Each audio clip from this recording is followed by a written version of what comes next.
The smell of freshly cut grass mingled with Chloe's perfume and the sharp exhaust fumes of her leased sedan. I stood on the porch, a picture of suburban contentment, waving. 68 years old, white hair neatly pinned, comfortable cardigan despite the late May warmth. A perfect mask. "Call me when you land in Denver, sweetie," I called out, my voice suitably soft, carrying just enough maternal concern. Chloe gave a quick, professional smile, the kind she used when closing a deal, and adjusted the rearview mirror. "Will do, Mom." "Leo, behave for Grandma." "Always do," Leo muttered, not looking up from where he was meticulously aligning a row of cobblestones on the walkway. I watched the silver sedan pull away from the curb, turn the corner onto Maple Drive, and disappear with a decisive lack of fanfare. 4 days. Enough time for Chloe to handle her logistics conference, and enough time for me to spoil Leo rotten. That was the plan. The quiet, boring, exquisitely safe plan I had maintained for 2 decades. I turned back toward the familiar comfort of the house, the scent of pine cleaner and stale coffee, when the small hand clamped onto my wrist. It wasn't a casual grip. It was precise, demanding, and cold. I looked down at Leo. 10 years old, too thin, hair too long, eyes too wise. His face, usually a study in controlled neutrality, was pale and tight. "Grandma," he said, his voice a dry, rasping whisper that cut through the silence of the afternoon. "We have to go. Now." The words were plain, simple, yet they struck me with the force of a high-caliber round. My heart, which had been beating the lazy rhythm of an aging woman counting calories, instantly dropped 2 beats and then slammed into overdrive, the old, terrible cadence of adrenaline and fear. I had spent 20 years perfecting the art of being nothing. I cultivated mediocrity like a prize-winning rose. My memories were buried so deep beneath layers of casserole recipes and televised golf tournaments that I sometimes genuinely forgot the sound of suppressed gunfire or the smell of burning jet fuel. But Leo's whisper was a key twisting in a rusty lock. The lock clicked open. The world sharpened. The gentle hum of the neighborhood was replaced by the faint, high-pitched whine of distant traffic, the wrong traffic. The leaves on the oak tree rustling above me weren't just moving, they were shifting, revealing tiny, momentary gaps in cover. I bent low, my knees flexing automatically, easing into the stance I hadn't used since the Berlin Wall came down. "What are you talking about, sweetheart?" I asked, keeping my voice level, the tone still, "Grandma." Leo's eyes, usually brown and placid, were fixed on something beyond me, somewhere down the street. "She's left," he repeated, his fingers tightening on my wrist until the bone protested. "They're coming for the house. We have to leave." "They?"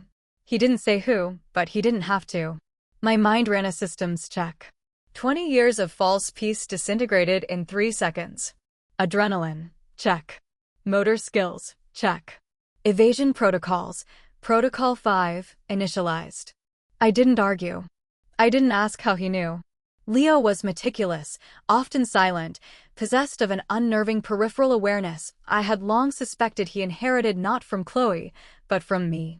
He had seen something I had missed, probably because I was too busy being Grandma. I looked down Maple Drive. Nothing. Just sunlight glinting off parked cars and the sprinkler system across the street. But Leo's certainty was a cold, hard fact. "The keys," I said, my voice low and metallic, completely different from the soft chirping I had used a minute ago. "Where are the spare keys to the Honda?"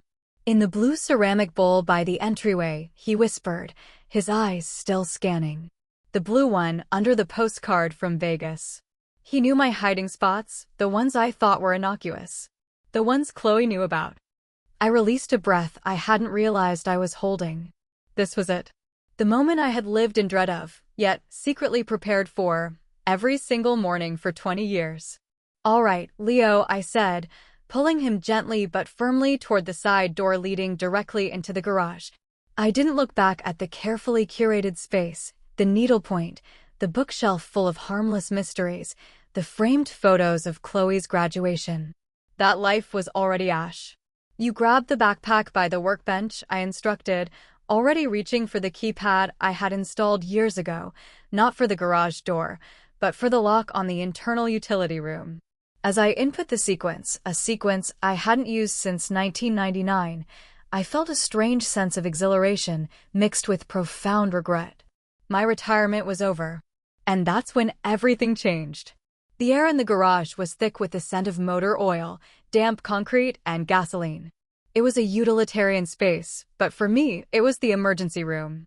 I moved with a precision I hadn't needed in 2 decades, every action economic and silent.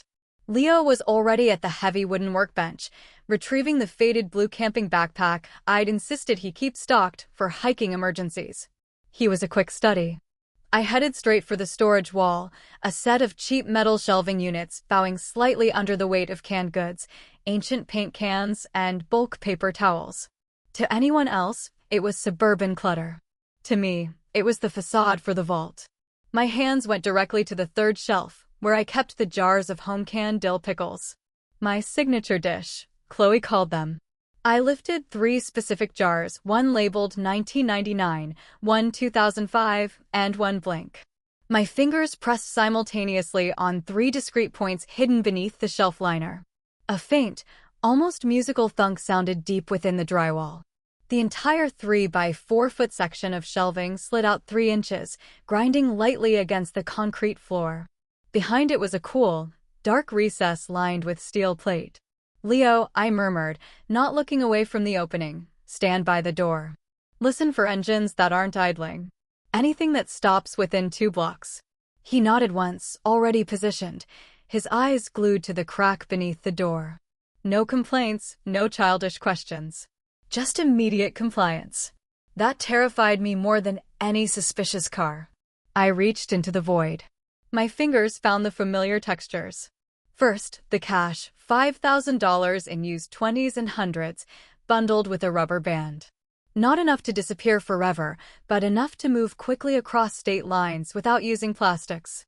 Next, the identities.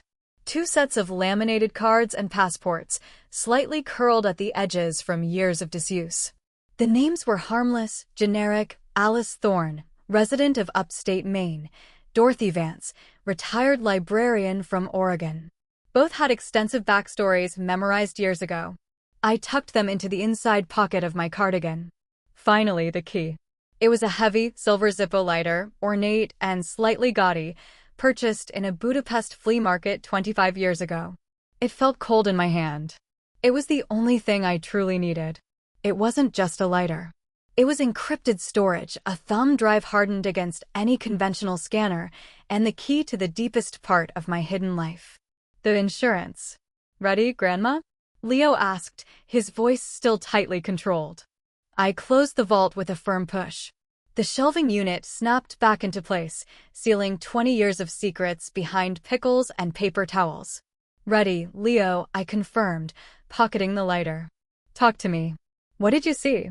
We moved toward the Honda Civic, which sat innocently next to Chloe's freshly waxed sedan. The Civic was old, gray, unremarkable. It had no GPS, no OnStar, and its registration was paid in cash at a different address every year. "Yesterday," Leo began, his breath fogging the driver's side window as I slid into the seat. "A black SUV. Not one from around here. Tinted windows. It stopped 3 times on Maple Drive. The driver wasn't looking at the houses. He was looking at us." He paused, climbing into the passenger seat and buckling up automatically. I checked the car registration online through the library's public record search. It was a rental from Newark, paid for in cash 3 weeks ago. It was supposed to be returned 2 weeks ago, but the return date was flagged as indefinite corporate extension. I stared at him. He hadn't just seen a suspicious car. He had run a background check. "Leo, why didn't you tell me?" I asked, starting the engine. The old Honda rumbled to life, sounding louder than it should. "Because you were acting like Grandma," he said, the word dripping with disappointment.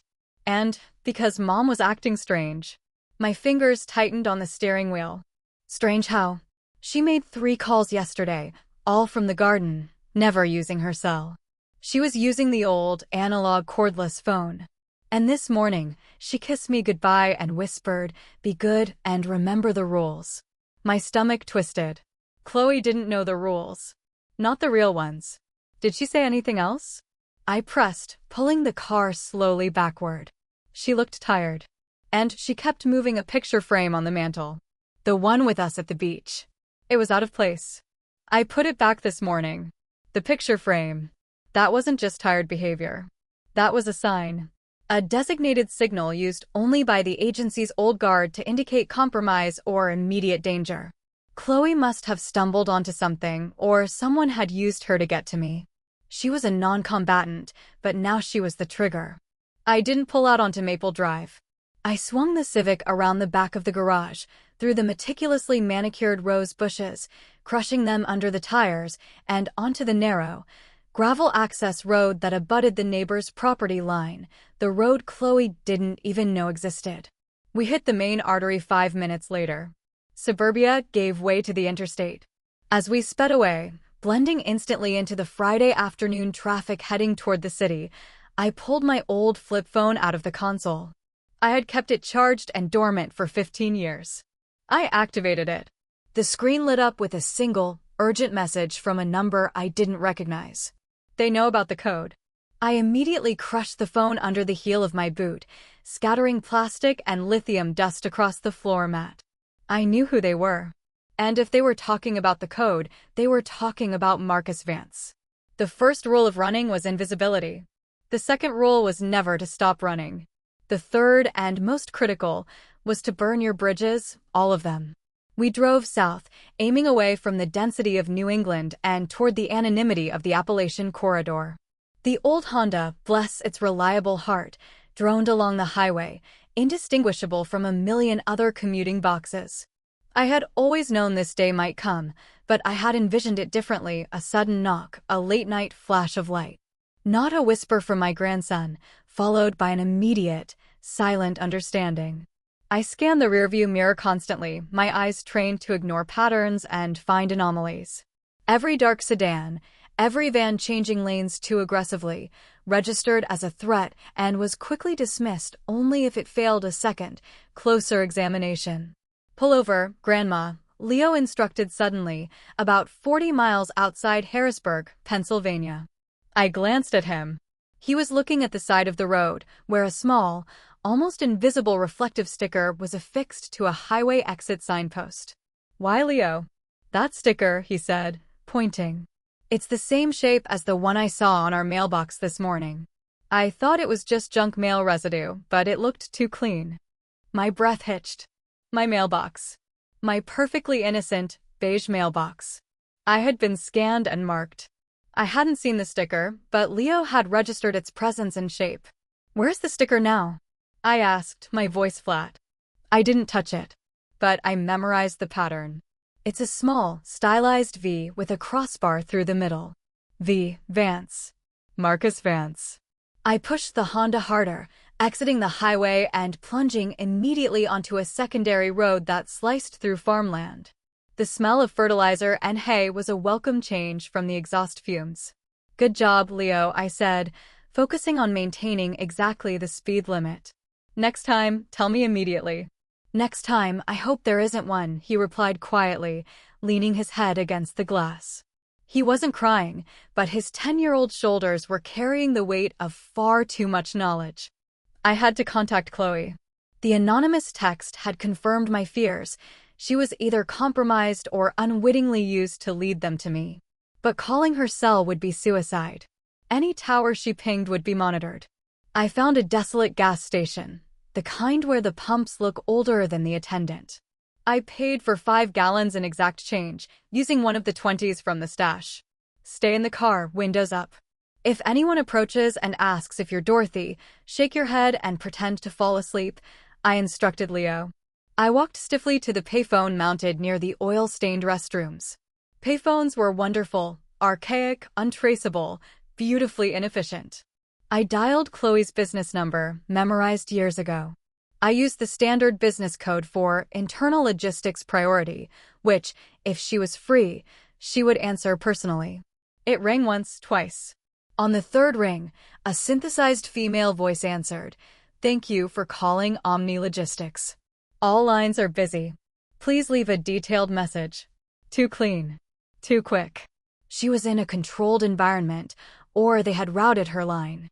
I hung up and dialed again, this time entering a complex, 7-digit code before the actual number.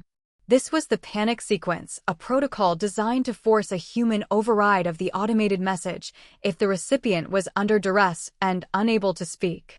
A click. Then, Chloe's voice. It was strained, unnatural, but recognizable. "Mom?" "Hello, darling," I said, using the casual, warm tone of grandma. "Just calling to see if you made it to Denver okay. Was the drive long?" Denver. The code word. Chloe knew she was going to Chicago. "Yes, Mom. Everything is fine. The road was long. I am just settling in now. I don't think I'll be finished until Monday. Don't wait up. Don't wait up." This was the second half of the instruction. "Do not try to reach me. I am restricted." "Oh, that's a shame," I replied, keeping the grandmotherly disappointment heavy in my voice. "I was hoping you could tell me about the meeting with Leonard." Leonard. The name of the operative I had exposed 20 years ago, resulting in his disappearance. If she acknowledged Leonard, it meant she was being actively coerced. There was a heavy pause on the line. I could hear faint, tinny background noise, a hotel lobby maybe. "Mom, I'm sorry, I have to go. My connection is bad here. Everything is okay. I miss you. Goodbye." She hung up. I stood by the sticky payphone, the afternoon sun heating the asphalt around me. Chloe had given me 2 pieces of vital information. She was alive, and she was restricted, but she hadn't mentioned Leonard. That meant the threat was physical, immediate, but that they hadn't yet coerced her into giving up specific information about my past, or they didn't know what to ask. It bought me time. But time was the most expensive commodity I owned. I returned to the Civic. Leo was awake, watching the station attendant carefully. "She's fine," I said, starting the car. A half-truth. "Just busy." She lied, Leo stated simply. "How do you know?" Her voice was too fast. "And she always says, 'I love you,' before she hangs up, even to her clients." I smiled grimly. His attention to detail was going to save us both. "You're right. She's in trouble. And we're going to fix it." I drove us deeper into the obscurity of West Virginia, heading for the old network. I needed data. I needed weapons. And most of all, I needed to know exactly what Marcus Vance wanted with a relic I thought I had buried forever. "Grandma," Leo asked, breaking the silence after 20 minutes of relentless curves and hills. "What is the code?" I gripped the steering wheel so hard my knuckles turned white. It was time for the truth, a carefully edited, highly flammable truth. "The code, Leo, is why I stopped being grandma. It's an old secret.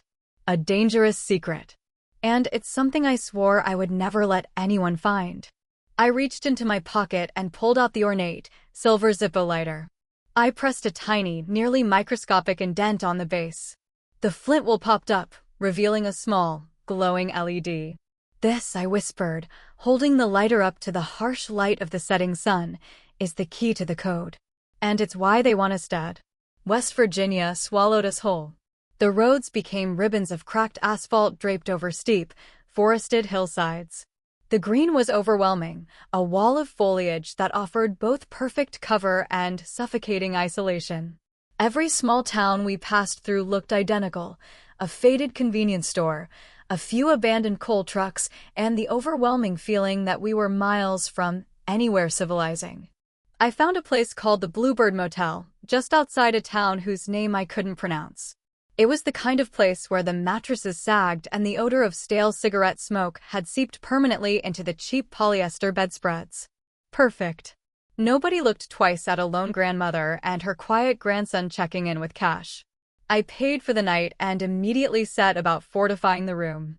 Towel shoved into the gap beneath the door.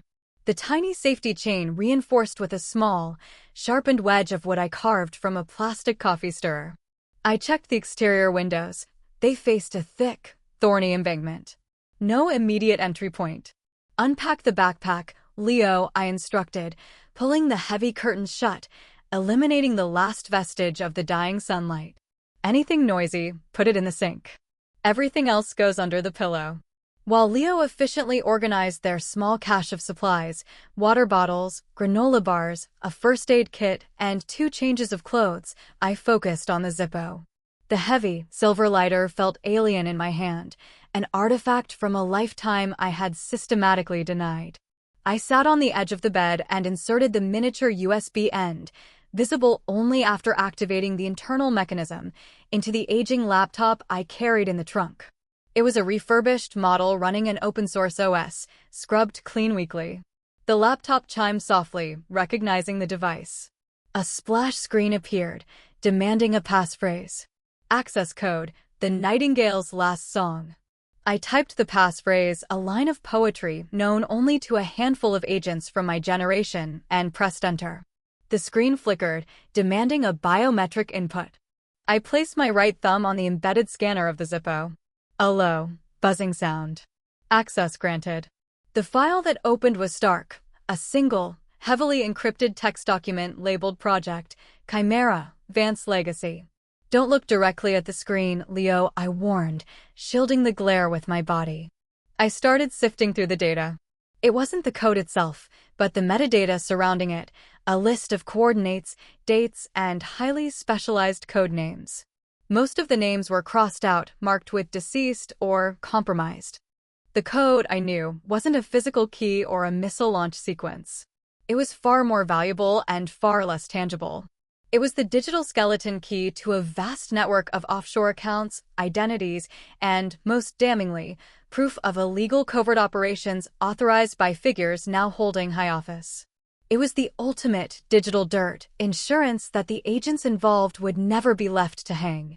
And I was the last one who knew its location. I scrolled down to the last entry, dated 1999. It wasn't crossed out. It was a single, highly compressed file named echo_cabin_01.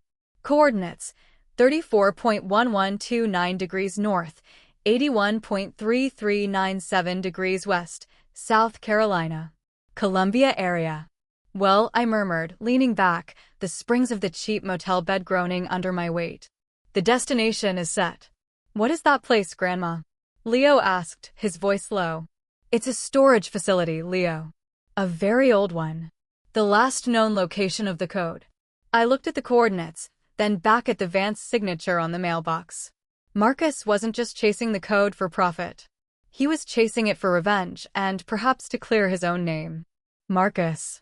The name scraped against the inside of my skull, triggering a cascade of unwanted sensory data, the sharp scent of cold concrete, the metallic tang of fear, and the distant, constant rattle of the U-Bahn train. The memory arrived unbidden, sharp and clear despite the 2 decades of suppression. 1993, East Berlin. I was 41, known then only as Phoenix. I was lean, fast, and arrogant. My assignment was to extract a key defector, a cryptographer named Hans. My partner was Marcus Vance, then 33. He was brilliant, passionate, and dangerously loyal. He was the only person who knew my real name, Alara. We had been a team for 5 years, covering everything from the Balkans to the collapsing Soviet republics. We were mirrors of each other, he the brute force, I the meticulous planning. We were in the basement of an abandoned print shop, waiting for Hans. The air was thick with mildew and the smell of old paper. Marcus was cleaning his suppressed Sig Sauer P226. Phoenix, he'd said, not looking up. When this is done, I'm retiring. Buying a ranch in Montana. Raising horses. You raising horses? I'd scoffed, adjusting the microphone in my ear. You'd bore the horses to death. Maybe. But I'm tired of burying ghosts, Alara. We're losing the ethical ground here. The mission is becoming the enemy. He was right. The agency was turning darker, more autonomous. Our last mission had involved liquidating a non-combatant. We were both struggling with it. Then, the static burst in my earpiece. Not Hans. Something else. Phoenix extraction compromised. Code red. Repeat, code red. Abandon extraction. Initiate burn protocol immediately. I knew what burn protocol meant. Immediate, total erasure of all operational presence, including partners if necessary. Marcus, we have to go, I'd said, moving toward the escape route. Wait. Hans is coming in 3 minutes. We can still get him. No, Marcus. We are exposed. We were betrayed. Hans appeared in the doorway, pale and shaking. But immediately behind him were two shadowy figures, not local police, not the KGB remnants. They were our own. Rogue elements sent to silence Hans and us. They knew about the code. Hans had been the key to its encryption. Marcus hesitated, trying to cover Hans. That fraction of a second was fatal. One of the rogue agents fired. Hans dropped. Marcus returned fire, but he was already maneuvering to save me. I made the decision in zero time. I knew the agents were coming for the code, the original encrypted data Hans carried. If Marcus stayed, he would be captured, tortured, and forced to talk. I triggered the remote detonator attached to the print press, a distraction, meant only to collapse the exit route. But it worked too well. The building shuddered violently. "Ilara, what did you do?" Marcus yelled over the roar. "Burn protocol. Go, Marcus." I screamed, knowing he had to believe I was running the proper escape, not just abandoning him. As the ceiling supports crashed down, I threw a flash grenade in the direction of the attackers and ran deeper into the labyrinth of the basement. When I finally emerged 3 blocks away, Marcus was gone. Later, the official report stated, Agent Vance presumed Kia during burn protocol failure. I knew the truth. I had condemned him, not to death, but to obscurity, ruin, and probable torture, to protect the code. I had saved the secret, but I had destroyed the one man who understood my methods. He wasn't dead. He had been waiting. And now he had found the V on my mailbox.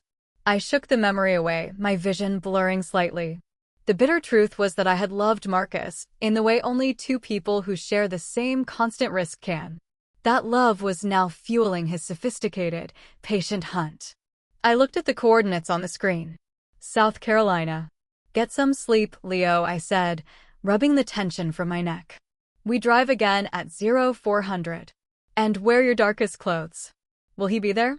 Leo asked softly, referring to Vance. "If he's smart, he's 2 steps behind us," I replied, pulling the blanket over him. "If he's arrogant, he's waiting ahead." "Marcus is smart, Leo." "Which means we're walking into a ghost's trap." I woke up exactly 3 hours later, not to an alarm, but to the shift in the ambient noise outside. The Bluebird Motel was usually silent between 1 and 4 a.m., save for the distant sound of 18-wheelers on the highway. Now, there was a new sound, the low, almost subaudible whine of a battery-powered drill. I was instantly alert, my hand flying to the small, 7-inch shiv I had fashioned from a letter opener and wrapped in electrical tape, my only true weapon. Leo was already awake, perched upright like a nervous owl. "Someone's checking the locks on the room 3 doors down," he whispered, pointing toward the end of the corridor. "It's too quiet for maintenance, and the drill sounds suppressed." "Stay low," I instructed, slipping silently out of the bed. The drill stopped. Silence. Then, the almost imperceptible scrape of metal on metal, a lock-picking tool. They weren't checking locks, they were preparing to breach. And they were starting down the hallway, working their way toward us. I moved to the kitchenette, my mind racing. No guns. No proper training ground. Just a tired motel room and a small, terrified boy. I needed noise, distraction, and a deterrent. I grabbed the electric kettle and filled it to the brim. I plugged it in and watched the tiny red light glow. The water would boil in 90 seconds. Next, the coffee pot. I snatched the glass carafe, wrapped it in a towel, and smashed the bottom against the counter edge. The jagged neck was a perfect, vicious blade. "Leo, I need you on the floor, next to the door," I commanded, my voice low and urgent. "When they open it, you grab the heaviest thing you can find, that Bible under the lamp, and throw it as hard as you can at the first face you see. Don't worry about hitting them. Just distract them." He nodded, pale but resolute. His loyalty was terrifying. The lock on the next room, room 105, snapped open. A muffled, male voice said something unintelligible. They were methodical. They were looking for the V markers. I grabbed the kettle. It was steaming, almost ready. 3, 2, 1. I snatched the kettle off the base just as the light went out.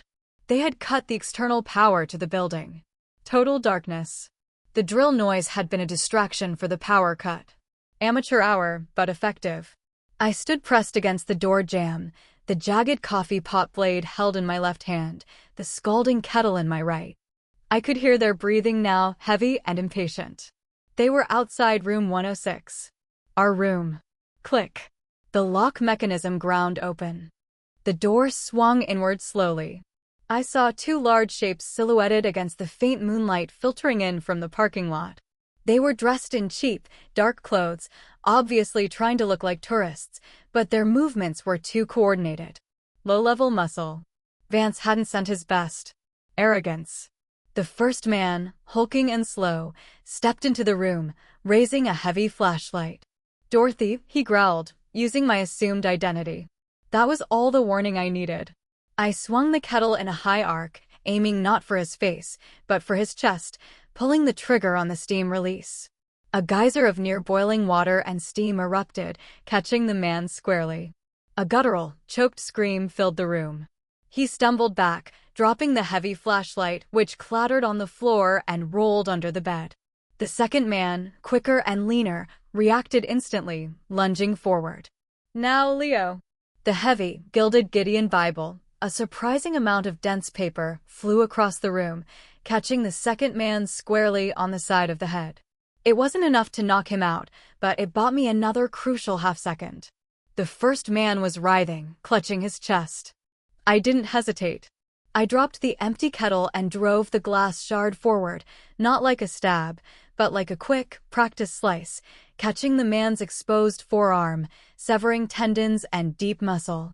He roared, falling backward into the hallway. The second man recovered, his hand reaching for his belt. I knew that motion. He was going for a sidearm. I used the confusion and darkness to my advantage. I didn't engage the second man directly.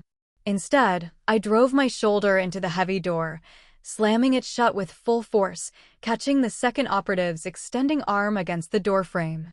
A sickening crunch echoed in the hallway. He screamed, a short, sharp yelp of pain. I didn't wait for him to recover. I threw my entire weight against the door, engaging the chain and the wooden wedge, trapping the two injured men outside. We stood in the darkness, panting. The corridor outside was filled with the sounds of pain and frustrated curses. "Leo," I hissed, grabbing his arm. "Window. Now." We moved to the window overlooking the thorny embankment. I used the shiv to slice the flimsy screen, pushed the glass up, and eased my body out first, landing softly on the damp earth below. The thorns tore at my borrowed clothes, but I barely registered the pain. Leo followed, dropping lightly into my waiting arms. He was shaking violently now, the adrenaline wearing off, but he hadn't cried. "They have guns, Grandma," he breathed, pointing back at the room. "They won't be using them here," I reassured him, keeping my own voice steady. "Too much noise. They want us quiet. And now they're too busy with their arms." We scrambled up the embankment, ignoring the scratching thorns and the slick mud. We reached the tree line and began running toward the back exit of the motel parking lot. As we reached the edge of the woods, I glanced back. A black SUV, the same one Leo had seen, was pulling slowly into the parking lot. The driver was already emerging, a tall, powerfully built figure who moved with cold authority. He stood surveying the chaos, his hands tucked into his jacket pockets. Even from a distance, I recognized the posture. The controlled fury. It wasn't Marcus Vance. It was the next layer down, a field supervisor. He wasn't happy with the two amateurs lying in the hallway.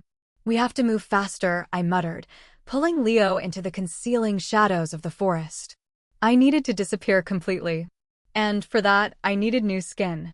We spent the next 6 hours moving through the edges of small West Virginia towns, sticking to the dark hours, relying on the cover of morning fog and my ancient knowledge of evasive driving techniques.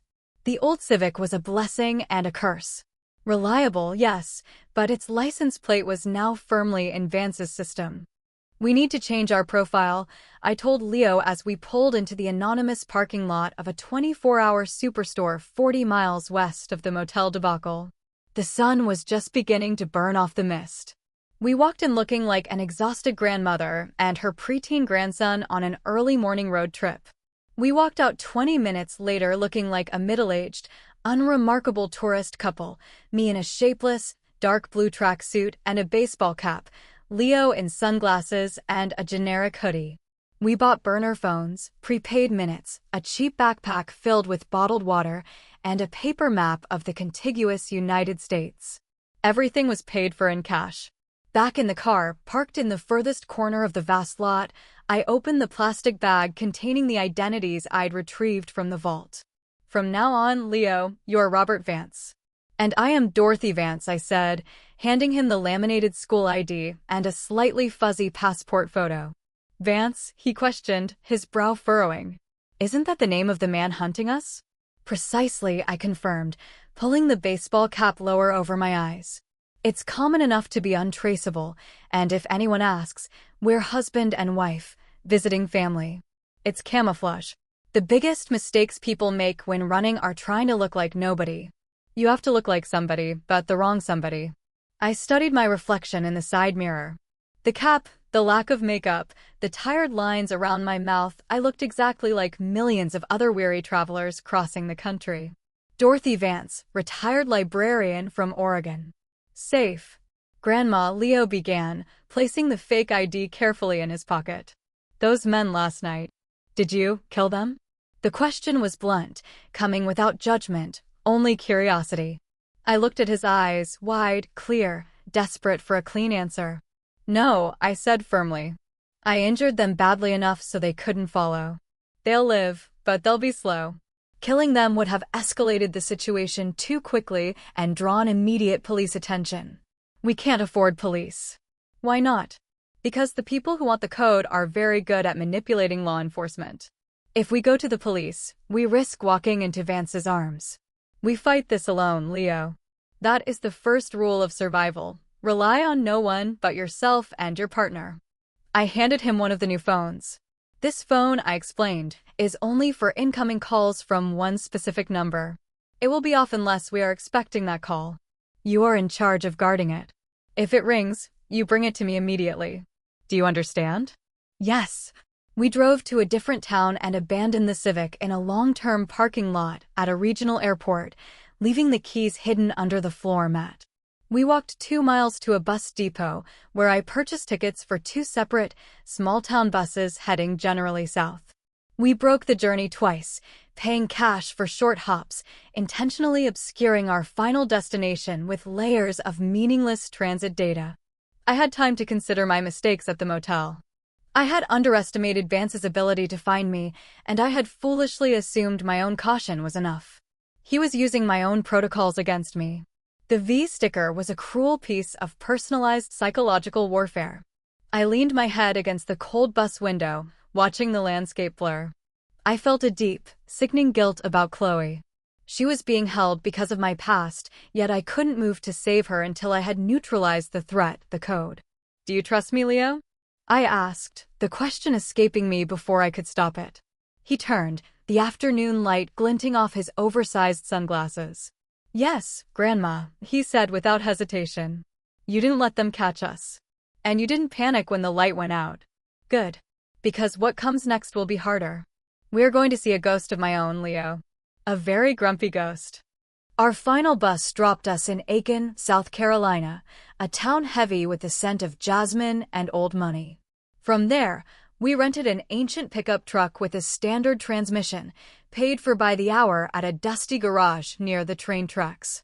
Our destination was a former agency safe farm, a place used for burnout agents or short-term hiding. It was deep in the country, miles from any cell tower, theoretically secure. The heat was oppressive, thick and damp, clinging to the skin. The roads were dirt and gravel now, winding through pine forests and scrubland. The further we drove, the more my old instincts returned. The posture I held on the steering wheel, the way I checked my blind spots, it was muscle memory overlaid on 2 decades of PTA meetings. "We are meeting someone named Jake," I explained to Leo, who sat beside me, meticulously tracing the road on the map. Jake was a logistical support officer. "He hates me. But he hates being found even more."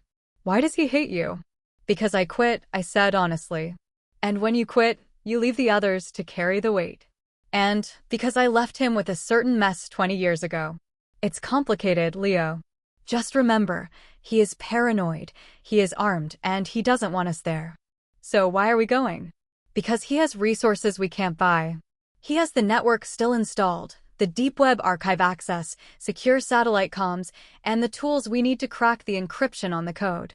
I pulled the truck onto a deeply overgrown, barely visible track marked only by a faded, hand-painted sign reading, "Private property. Keep out." The track led a mile into the woods, opening suddenly onto a clearing containing a dilapidated farmhouse and a large, aluminum barn. The air hung still and heavy. I cut the engine. Silence rushed in, broken only by the buzz of cicadas. "Stay in the car, lock the doors," I instructed. "Don't move until I signal." I opened the door, stepped out, and took a deep breath of the stifling, humid air. I noticed three things immediately. The fresh tire tracks leading up to the barn. Jake had company recently. The faint odor of diesel. He was running a generator. And the almost invisible sheen of oil on the dust surrounding the perimeter. The residue of landmines, or at least, the kind of crude pressure alarms an old spook would use. I raised my hands above my head, a gesture of compliance, and began walking toward the house, my internal clock measuring the milliseconds until Jake decided to make his presence known. "Jake!" I called out, my voice cutting through the thick heat. "It's Alara. Phoenix. I need help." A moment passed.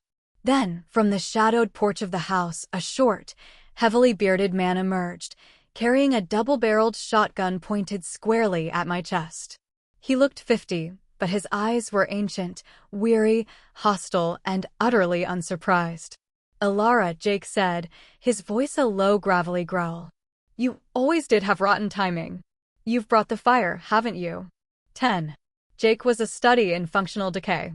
His clothes were stained, his hair was a wild tangle of graying knots, and he smelled faintly of wood smoke and resentment. He lowered the shotgun marginally, but the barrel remained aimed in my general direction. "I retired, Alara," he repeated, emphasizing the word like it was a sacred vow. 20 years. Silence. "I finally bought a truck that runs on biodiesel, and I learned how to grow squash. And now you show up with a 10-year-old child and a look on your face that says the Russians are back in D.C. "The Russians are irrelevant, Jake," I said, walking slowly toward the porch. "It's worse. It's Marcus Vance. And he's looking for the code." At the mention of the name and the artifact, Jake's already sour expression turned lethal.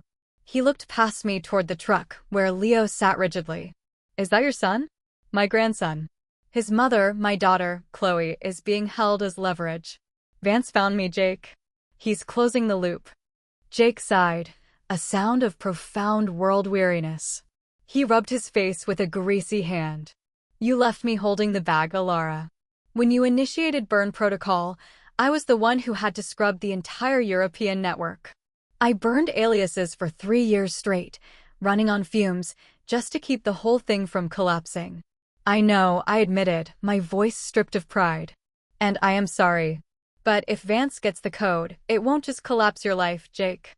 It collapses half the political establishment. And Vance will kill everyone who ever touched it." Jake spat onto the dirt. "He should have killed you 20 years ago, Alara. It would have saved us all the trouble." He stepped aside grudgingly. "Get inside. And tell the kid to stay near you.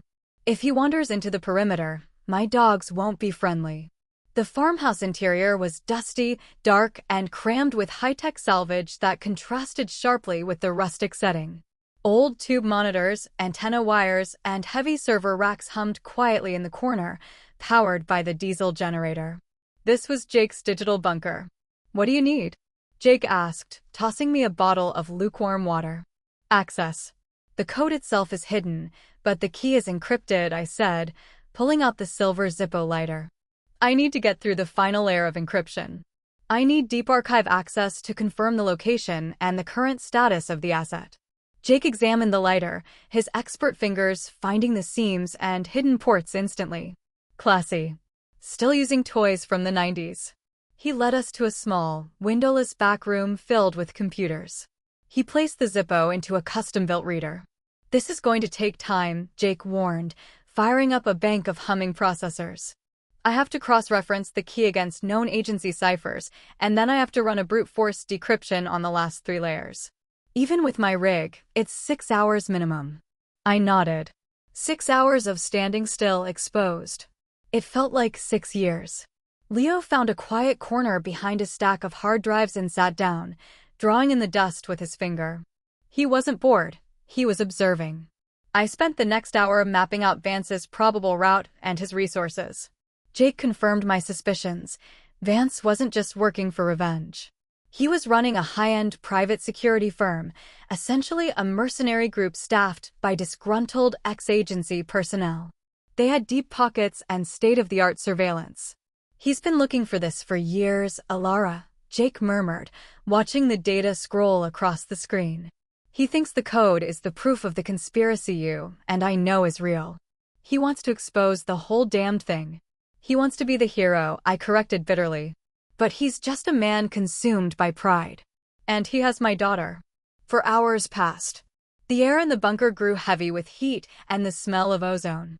Jake paced restlessly, muttering about the integrity of his perimeter alarms.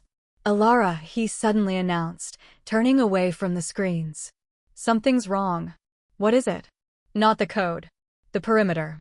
I haven't gotten a single warning from the heat sensors on the South Ridge. That's impossible. Even the deer set them off. I felt a sudden, icy fear grip my stomach. Marcus Vance was not one to miss a detail. If the perimeter alarms were silent, it meant they had been bypassed. Not disabled, bypassed. He's not using the roads, I breathed. He's coming through the swamp or the forest. Quietly. But how did he find us so quickly? Jake demanded, his shotgun now back in his hands. I'm off the grid. No calls, no GPS. I looked at Leo, who was still sitting quietly, but his eyes were fixed on the corner of the room, near the ceiling fan. Leo, did you notice anything? I asked him softly.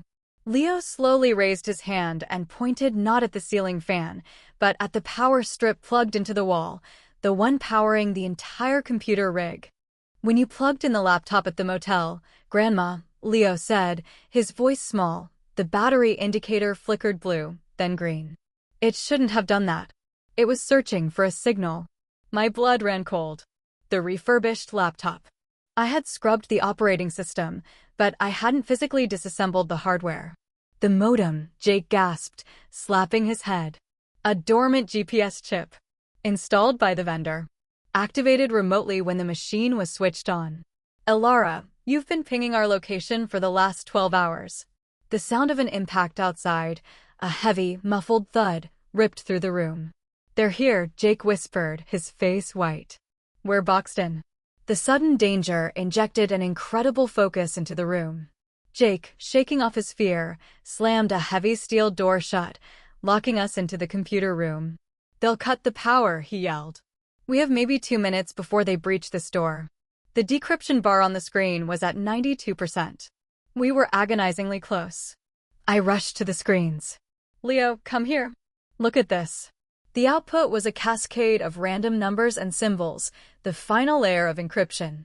The code was built on a polyalphabetic cipher, but the key wasn't a word, it was a numeric sequence. I need the key, Jake. What's the pattern? It should be a standard 12-digit agency sequence, based on the date of activation. Jake frantically typed commands, trying to force the algorithm. The date was October 24th, 1993. That's 10241993. But it's not working. It's a red herring, I spat, staring at the screen. Vance always used a personal override for the final layer. Something sentimental, something he taught me. Leo leaned forward, his small face inches from the chaotic stream of data. Grandma, he said, pointing to a small, repeating cluster of symbols in the third line of the cipher text. Why is this 37-41-45 repeating every 20 lines? I stared at the numbers. They meant nothing to the standard cipher. But Leo hadn't noticed the numbers. He had noticed the pattern. The U-Bahn, I whispered, the word tasting like ash in my mouth. 1993, East Berlin. The 3 U-Bahn stations surrounding the abandoned print shop where Marcus and I had been compromised. Station 37, Station 41, Station 45. They were the escape points we'd memorized. Jake. Change the decryption key. Use the sequence based on the U-Bahn line numbers we used for the escape. The distance calculation. Jake, skeptical but desperate, quickly input the sequence. The decryption bar jumped from 92% to 100%. The screen refreshed. The code was revealed. It wasn't a list of bank accounts. It wasn't a launch code. The code was a single, encrypted digital map, overlaid with coordinates and tied to a remote server farm in rural Utah. But next to the map was the true asset, a high-definition video file. Code asset. Video log, Marcus Vance interrogation, 1993. My betrayal was not just emotional, it was documented. The code was the video proof that Marcus Vance had been captured and tortured, and that the agency had fabricated his death. It was the absolute, irrefutable evidence of agency corruption and his subsequent descent into madness. He doesn't want to expose the system, Alara, Jake breathed, staring at the screen. He wants to expose you. The video shows who gave the order to leave him behind. A deafening metallic clang echoed as the attackers slammed something heavy into the steel door. It was starting to buckle at the frame. I have the coordinates, I said, disconnecting the Zippo and snatching the hard drive containing the decrypted file. Leo, we're leaving now. I didn't get 3 steps before Jake shouted, Alara, wait. My phone. His old, secure satellite phone, a heavy, brick-like object, was ringing with a number labeled blocked. He stared at it, horrified. No one has this number, Alara. No one. He hesitantly answered. His face drained of color as he listened. He held the phone out to me, his hand shaking uncontrollably. It's him. Vance. He knew we'd crack it here. I took the phone, holding it against my ear. The line was crystal clear, professional, and chillingly devoid of emotion. Alara. Or should I say, Phoenix. Marcus Vance's voice was a familiar baritone, aged by 2 decades of bitterness. I see you found Jake. He was very helpful. He told me exactly where you were going after the motel. You tracked the laptop, I said, keeping my voice steady, despite the drumming of fear in my chest. A simple trick. But you still haven't asked about Chloe, Vance said, his tone softening to a sickeningly polite cadence. She's here with me. She's worried about her mother's sudden interest in hardware encryption. She's confused, Alara. And rather terrified. A faint, dry sob sounded in the background. It was Chloe. Don't touch her, Marcus. This is between you and me. It has always been between us, Alara. She's just the motivation. And I know you found the code. I saw the network traffic spike the moment you accessed the Utah server coordinates. You just saved me a lot of time, my dear. He paused, letting the silence hang heavy. Here is the deal, Alara. The final deal. You bring the code to me, the digital asset, the video, everything. You meet me at the old, abandoned textile mill on the Savannah River in 2 hours. You come alone. I give you Chloe. Then, you and the boy can disappear forever. If you fail to show, or if you bring friends, I will send you Chloe piece by piece. He hung up. The dial tone sounded like a death knell. Jake sank onto an overturned crate. I'm sorry, Alara. I gave him the coordinates of the safe farm. He promised I could live here in peace if I did. He lied, I stated flatly, placing the sat phone on the ground. He found us through the laptop, Jake. You just accelerated the timeline. The steel door was shrieking as the attackers used a hydraulic spreader to widen the gap. We had seconds. I looked down at Leo. His eyes were huge, reflecting the dim light of the screens. He had heard everything. Leo, I said, placing the code hard drive into the blue backpack. Your mother is alive. We are going to save her. I made a rapid-fire decision. I had to choose, save the reputation of a dead agency and countless politicians, or save my daughter. There was no dilemma. My name was Alara, not Phoenix. Jake, grab your shotgun. We're going out the back way. And we're leaving Marcus a message. I grabbed a can of gasoline from a corner shelf and soaked a stack of old server manuals. I lit the papers with my Zippo lighter, the real one. Tell Marcus, I told Jake, pulling on the backpack, that if he wants revenge, he's going to have to watch his legacy burn first. As the steel door finally burst inward, unleashing 2 armed men, The back room of Jake's bunker erupted in flames. We scrambled through the narrow, hidden crawl space I had spotted minutes earlier, leaving the heat, the smoke, and the sound of panicked curses behind us. The race was on. 13. We fled through the dense South Carolina undergrowth, the humid air thick with the smell of burning electronics. Jake, surprisingly agile despite his age and girth, led us through a series of shallow creeks and ditches designed to confuse tracking dogs. The fire at the farmhouse would certainly delay Vance's primary team, but the clock was ticking down to the rendezvous at the Savannah River. 2 hours. Not enough time to coordinate a proper ambush, but enough time to plan a spectacular disaster. We reached the rented pickup truck, parked half a mile away. "Where's the mill?" Jake demanded, panting, clutching his shotgun. I pointed at the map. "Abandoned Northwood Textiles, 3 miles east of the state line. It's huge, isolated, and sits right on the water. Perfect for a controlled exchange." "You can't go, Alara," Jake argued. "It's a kill box. He has 2 hours to set up snipers. He's going to take the code and kill Chloe anyway, just to twist the knife." I strapped the blue backpack across my chest. Inside was the hard drive containing Marcus's disgrace, the video of his torture, and the list of names who authorized the betrayal. "If I don't go, she dies instantly," I stated, pulling my hair free from its pins and letting it fall over my shoulders, obscuring my face. "He wants the code, Jake. That's his leverage. But he wants the humiliation more." I looked at Leo, who was sitting silently in the passenger seat, his face shadowed by the hood of his sweatshirt. "Leo," I said, bending down to meet his eyes. "Do you remember the instructions I gave you about the car? The one about the 3 switches under the dash?" Leo nodded. "Years ago, I had insisted he memorize the location and function of 3 hidden switches that controlled the fuel pump, the starter solenoid, and a small, high-frequency alarm. Childish games, I told Chloe. Essential training, I knew. When we get to the mill, you stay in the truck. You watch. If you see me drop my left hand, just a twitch, you flick the 3rd switch. The alarm. Do you understand? It will be loud, and you must not move until I come for you." "But what about Mom?" Leo whispered. "I will get your mother. But I have to give Marcus what he wants first." My decision was final. The code had to be destroyed.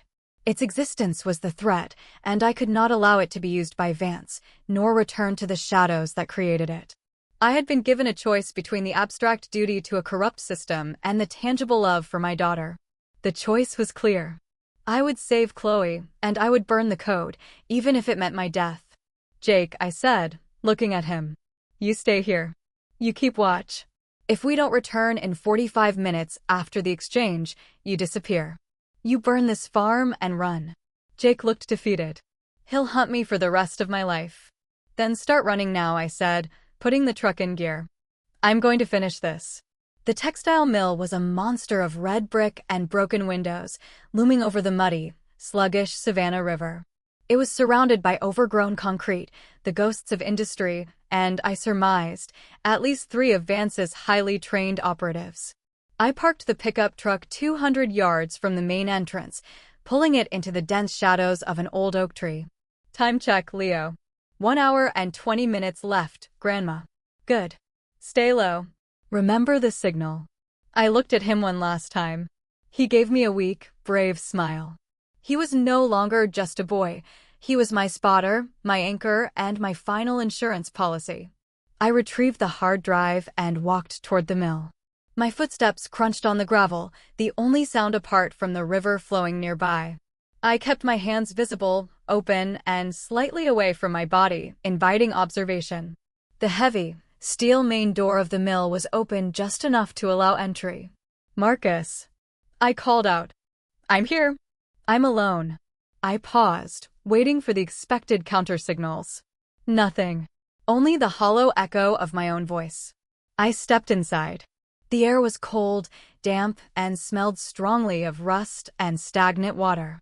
It was a cathedral of decay, filled with massive, broken weaving machinery, creating a maze of shadows and obstacles. "Turn on the lights, Alara," Marcus's voice boomed from the darkness. It was amplified, distorted, coming from every direction at once. He was using the mill's natural acoustics to disorient me. I ignored the instruction. I knew where he was, elevated, near the center, where he could observe all approaches. The old hoist room, probably. I have the code, Marcus, I yelled back. Show me Chloe. A spotlight snapped on, blindingly bright, centered on a massive, rusting transformer casing near the center of the mill floor. And there she was. Chloe. She was pale, but unharmed, sitting tied to the transformer. Her mouth was covered with duct tape. Her eyes, wide and terrified, locked onto mine. The fear was real, but in her eyes, I also saw the profound shock of realization that the woman standing in the shadows of the mill was not the mother who baked apple pie. Mother, she cried out, muffled by the tape. I took a sharp breath, fighting the maternal urge to sprint forward. She looks well, Alara, Marcus's voice said, now closer, less amplified. He was descending from the hoist room, walking down a metal staircase. He stepped into the periphery of the light. He was dressed in expensive tactical gear, impeccably clean, and carried a sophisticated rifle slung across his chest. He still had the same piercing blue eyes, but they were now framed by deep, angry lines. 20 years, Alara, Marcus said, stopping about 30 feet from me. 20 years I waited for you to slip up. To use the code. To surface. But you just disappeared into domestic bliss. How did you manage to sleep at night? I didn't, I admitted, placing the backpack on the ground and kicking it forward so it slid halfway to him. But I kept the asset out of the hands of men like you. You want it, Marcus? It's all here. I want more than that, Alara. I want you to admit it. Admit that you left me to be tortured to protect your own life and your career. It was to protect the code and the network, Marcus. You know that. We were compromised. You had to be burned.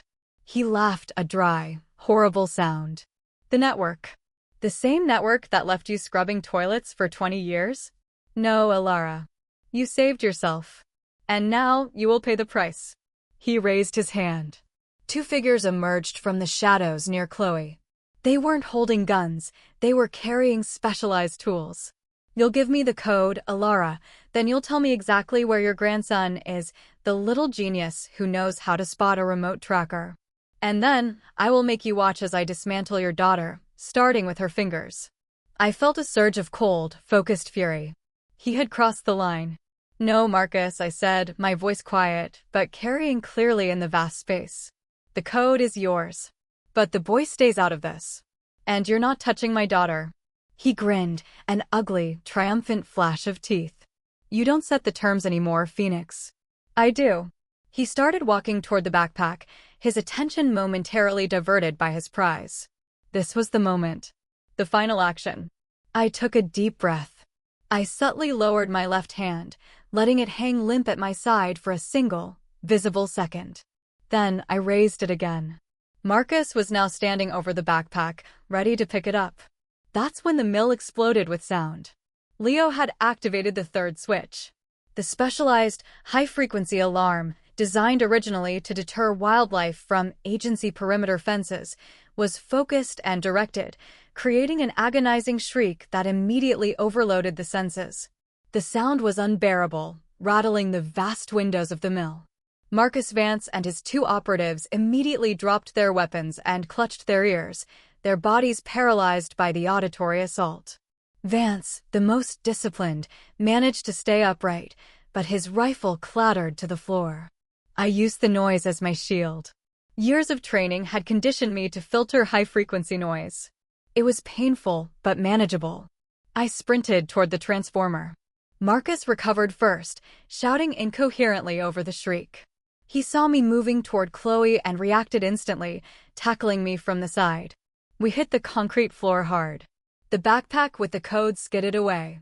Marcus was heavier, stronger, and younger. But I had decades of knowing exactly where to strike a man to create maximum, immediate effect. He slammed his elbow down, aiming for my head. I rolled, taking the blow on my shoulder, and brought my knee up violently, connecting with his sternum. Marcus gasped, the wind knocked out of him. I scrambled up, ignoring the pain in my shoulder. The 2 operatives, still incapacitated, were stumbling toward the entrance. I didn't worry about them. they were peripheral. It was just Marcus. He was spitting curses, dragging himself up. "You still fight like a snake, Alara," he growled, pulling a tactical knife from his boot. "And you still underestimate the enemy, Marcus," I retorted, grabbing a piece of broken metal pipe, a handle from an old machine that was lying nearby. He lunged, not with skill, but with pure rage. The knife was fast, aiming for my gut. I sidestepped, letting the momentum of his attack carry him forward, and slammed the pipe down onto his wrist. A clean, loud crack.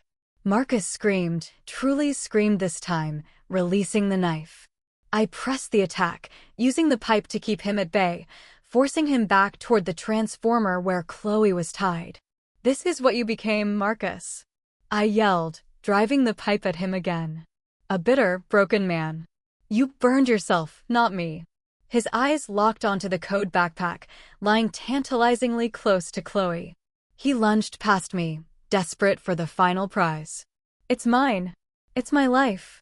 I didn't try to stop him. I let him reach the backpack. He grabbed the hard drive, his face contorted in a triumphant, maniacal grin. "I win, Phoenix. I expose you all.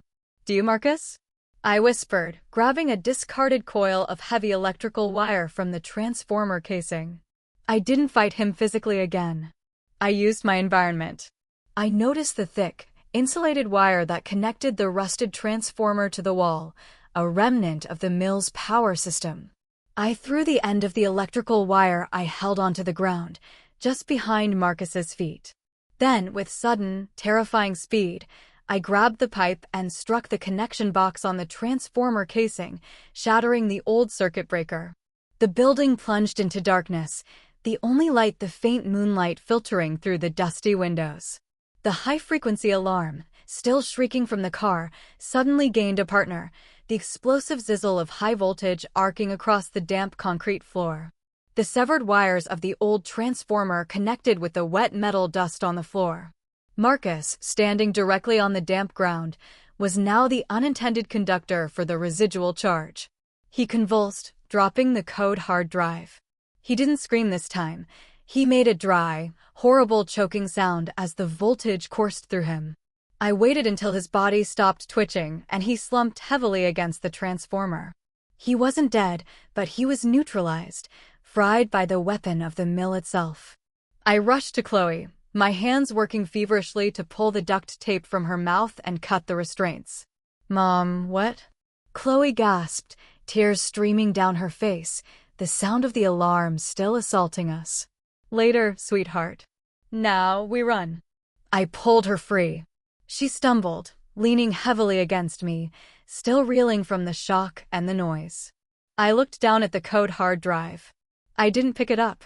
I kicked it hard, sending it flying into a deep pool of stagnant, black river water pooling beneath the floorboards.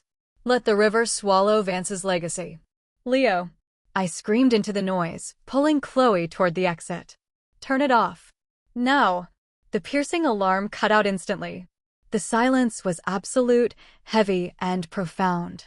We were free. But the danger had just begun to surface. 16. The silence that followed the alarm was more deafening than the sound itself. The mill was utterly still, save for the low, panicked breathing of Chloe and myself.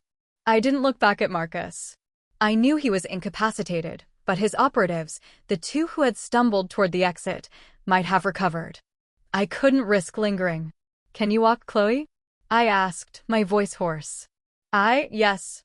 But Mom, what was that?" she choked out, looking back at the dark, smoking hulk of the transformer and the crumpled body next to it. "Defense," I answered, already moving her quickly toward the main door. "We need to get to Leo." We burst out of the mill and into the relative safety of the evening air. The moon had risen, casting long, distorted shadows. I scanned the perimeter.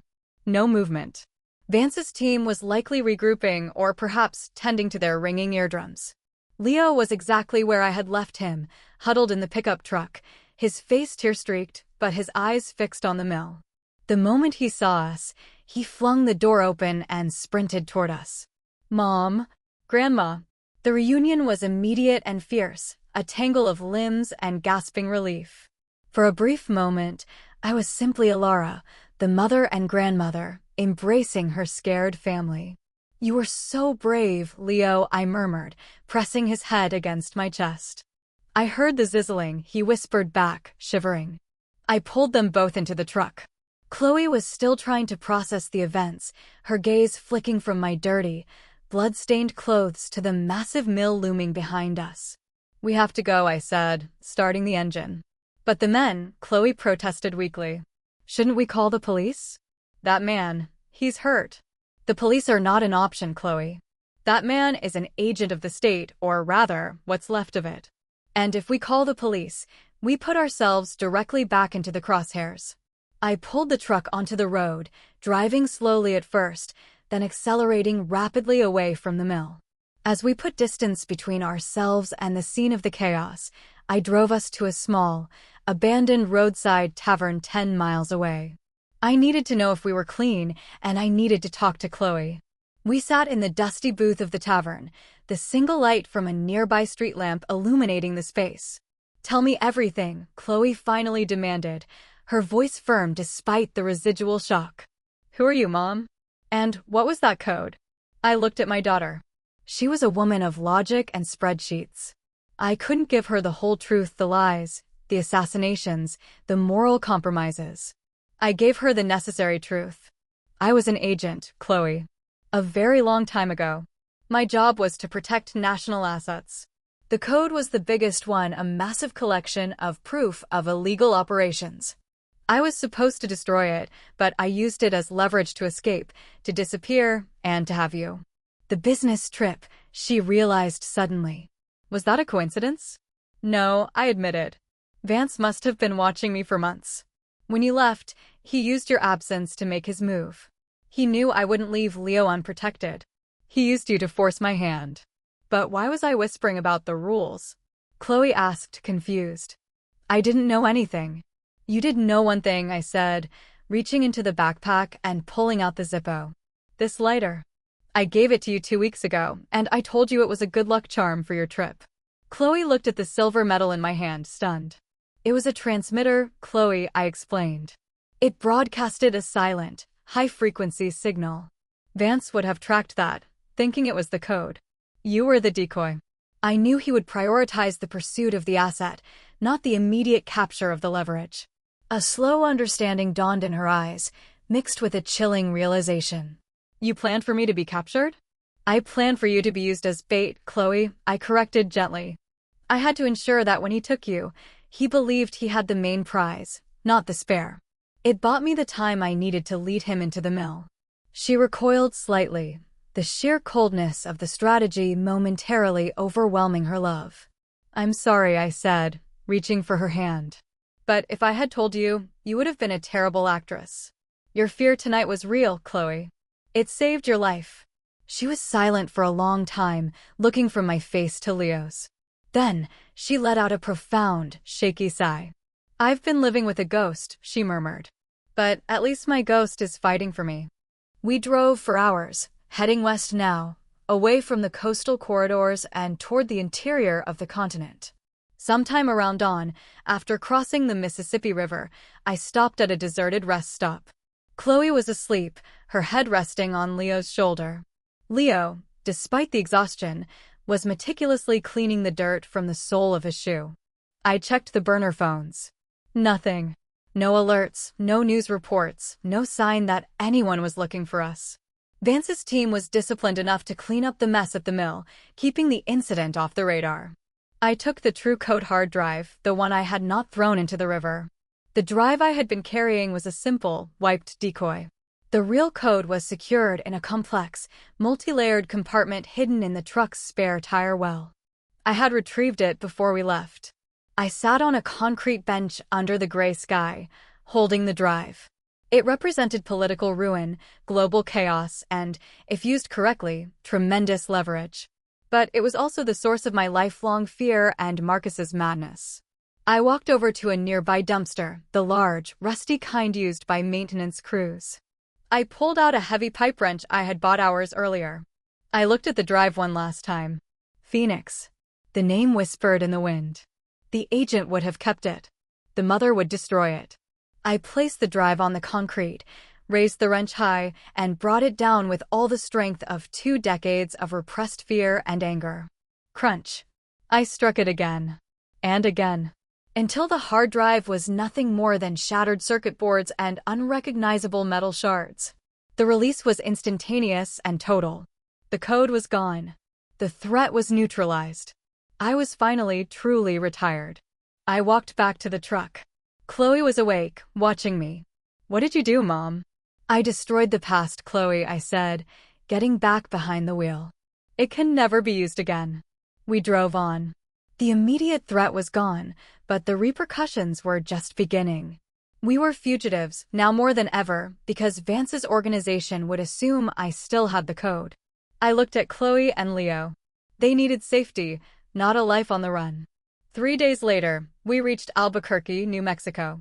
The dry, high desert air was a clean contrast to the humid swamp of the south. I pulled into the parking lot of a large, nondescript financial services building. "We stop here," I announced.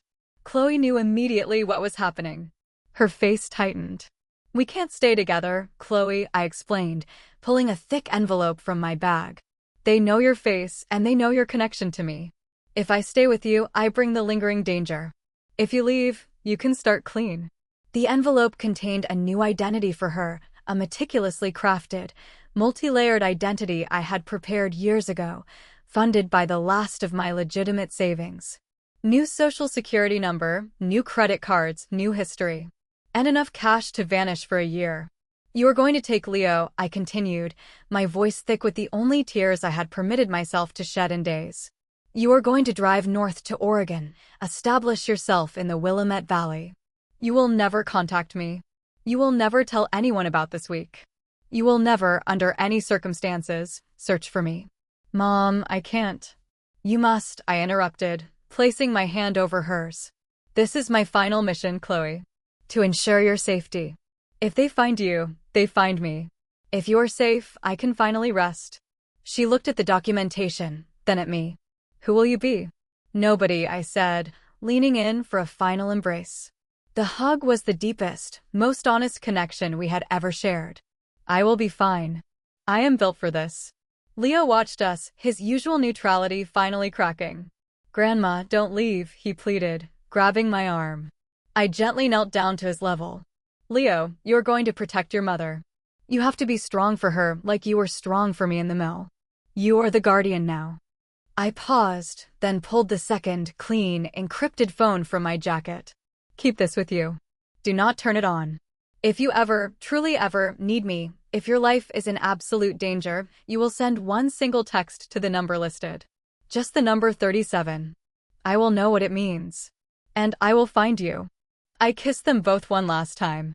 I watched Chloe, stunned and heartbroken, drive the rented truck out of the parking lot and merge onto the highway, heading north. I turned the opposite way, walking into the anonymous chaos of the city center, leaving my life as a grandmother behind. It took me 3 months to travel the 3,000 miles to a remote, rain-soaked corner of Washington state, near the Canadian border. I bought a tiny, ramshackle cabin deep in the Olympic National Forest, paying a down payment in cash, using a complex chain of laundered funds and a new identity, Eleanor Graves, retired botanist. The isolation was perfect. No neighbors, no cell service, no reason for anyone to check on an aging woman obsessed with ferns. But I wasn't alone. Leo was with me.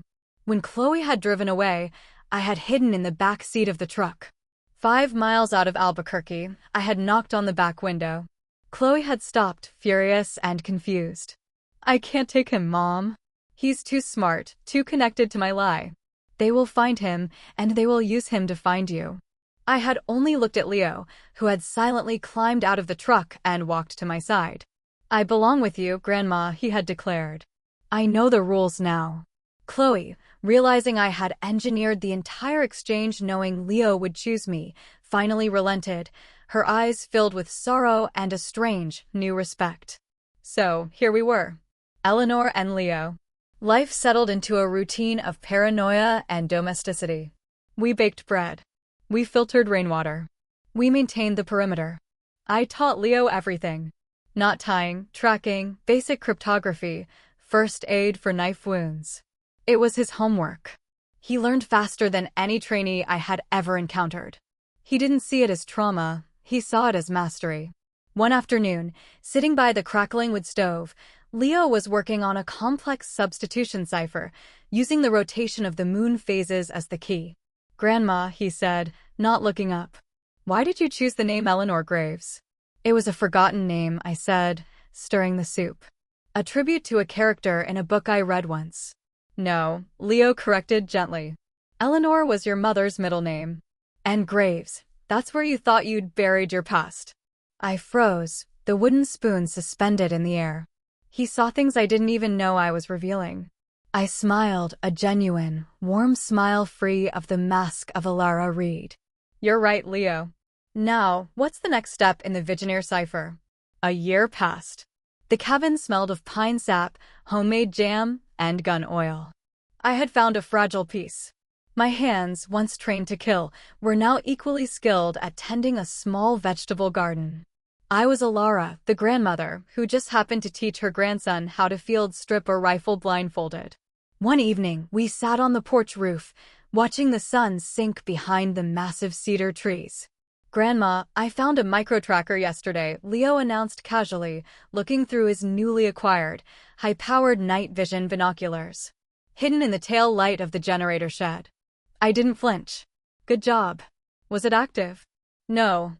Dormant. Old agency hardware. They aren't looking for the code anymore. They are looking for me."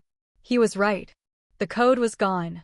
But I was the last living link to a dark chapter in history, and Marcus Vance, if he was alive, or his successors, would never stop hunting the last person who knew the truth. Suddenly, Leo lowered the binoculars and pointed across the valley toward a distant peak. "Grandma. Signal flare. Red. 3 bursts."